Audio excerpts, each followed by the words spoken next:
So today we're going to be replacing the turn signal lever on a 2016 Ford F-150. I'm having to do mine because it likes to leave the windshield wipers on whenever I have it set to off. So I ordered a new one off of Rock Auto, and this is going to be how to put it on. So let's jump into it. Okay, so first things first, to make this easy, you're going to need to drop your steering wheel all the way down and pull it and get it as far out as you can and set it, and then lock it back in place so that you can easily get to this little cover right here. There's a few little trim hold clips in here that you're just going to pop up, so all you have to do is just wiggle it up and it'll release eventually if you pull it up just right.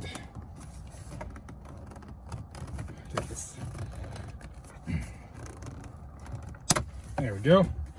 So now this is up and this is loose. As you can see, there's a couple clips on each side here that you're just trying to get out. So this makes it easier for you. Okay, so you're gonna have to turn the steering wheel to be able to release this top part of the steering wheel cover. So you're gonna have to start it so you get your power steering to be able to turn the wheel. So go ahead and start it. Turn it all the way to the left so that you can see this little clip right here, right in there. And what you'll end up doing is trying to pry that out. So it'll pop out fairly easily if you can get in there. Let's see if I can get it. Just set just right. Okay. Get right in there. Get it to pop loose. That's what we're trying to do. It's kind of hard to get to, unfortunately.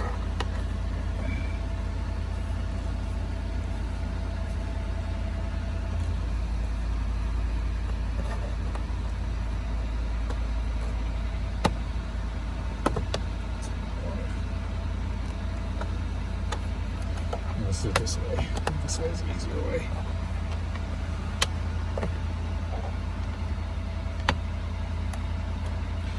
See, there, that one side popped up. I'll come over to the other side. Okay, so now on the other side, just turn your steering wheel the other direction. It's on the same way on the other side. If you can get in there, get it popped up. Now it's popped up like this. And it's easy to release. So once this is up, you can move on to the next step. Okay, so at this point, you can go ahead and shut your engine off so that you're not burning gas unnecessarily. Go ahead and turn it off. You can see here that there's one screw that's already able to be seen, but there's another screw that you're going to have to get to under here. So you have to drop this bottom part of your steering wheel mount cover here for the column. There are 3 screws on the bottom side of it. I'm using a 7/32 socket wrench to get those out, so just go ahead and we'll get those removed so that we can drop this bottom part.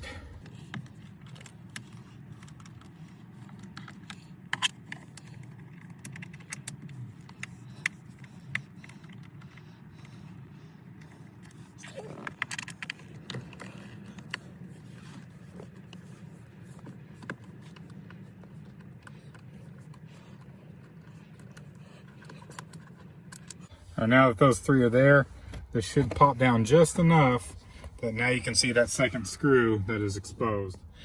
Okay, so you're going to need to get a Torx bit to be able to fit in those screws there. It's a T10 size, and then once you get those out, the entire module will just pull right on out. So get these out. Be careful not to drop them because you're going to have to reuse them. There's one.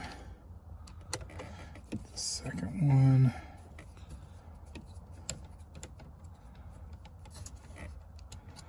So once those are out, what you have to do is this whole thing right here just comes right on out. And there it is. Okay, so now all we have to do is take the new piece and put it in. So it goes in just the same way. There's a couple guide spots here for your tabs. That slides right in there. Just make sure that you don't get it bent out of the wrong spot because there's that connector in there and you don't want to break that connector. Once you get it and it locks in, it should just push straight in.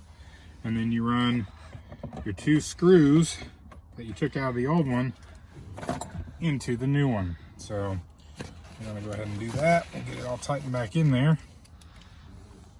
So here we go.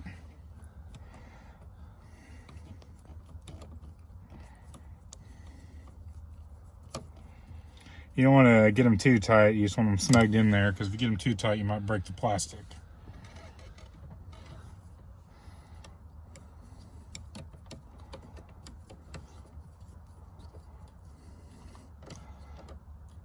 All right, so now that's in place. Now we need to lift up this bottom part of the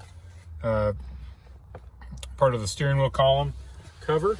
So we'll go ahead and take those 3 bolts that you took out from before, and you're going to run those back up in there on the bottom side of it. So let's go ahead and do that. Okay, now that you have the bottom part of the steering wheel column cover put back on, we need to get the top part back on. This might be a little tricky, as it doesn't just pop straight down in there. If you look back in here, I don't know if you'll be able to see it, but there's a little tab on each side that has a hook, and that matches to the side of your top part of the steering wheel column cover. So you'll need to go in at an angle to get those on both sides at the same time. Get those in there, and then you'll just have to work it out so that you get you have to come down just right. So now that you've got them in the top part of the steering wheel column cover in there in those little tabs so you can rock it down, you'll need to pay attention to the shroud that covers your shift knob and lever. There's some little holes and tabs that match to all sides of this, so make sure those are in the correct place before you start trying to shove this back down. So once you get those in the right places, everything should line up and it should just pop back together just like that. All right, so now that you have that on there, the last thing you got to do is pop this top part back on and line those up, and then it should just snap right into place just like that. Should be good to go. All you'll need to do now is check and make sure that your steering wheel works correctly with the turn signal, both left and right. Make sure that it turns it off, and then also check to make sure that your windshield wipers work properly. So we'll do that now. Turn the right one on, all the way right, turns it off, left, left, and then go back right, turns it off. Windshield wipers work, and they stay off. All right, that's it. Thanks for watching, and feel free to subscribe and like below. Thanks.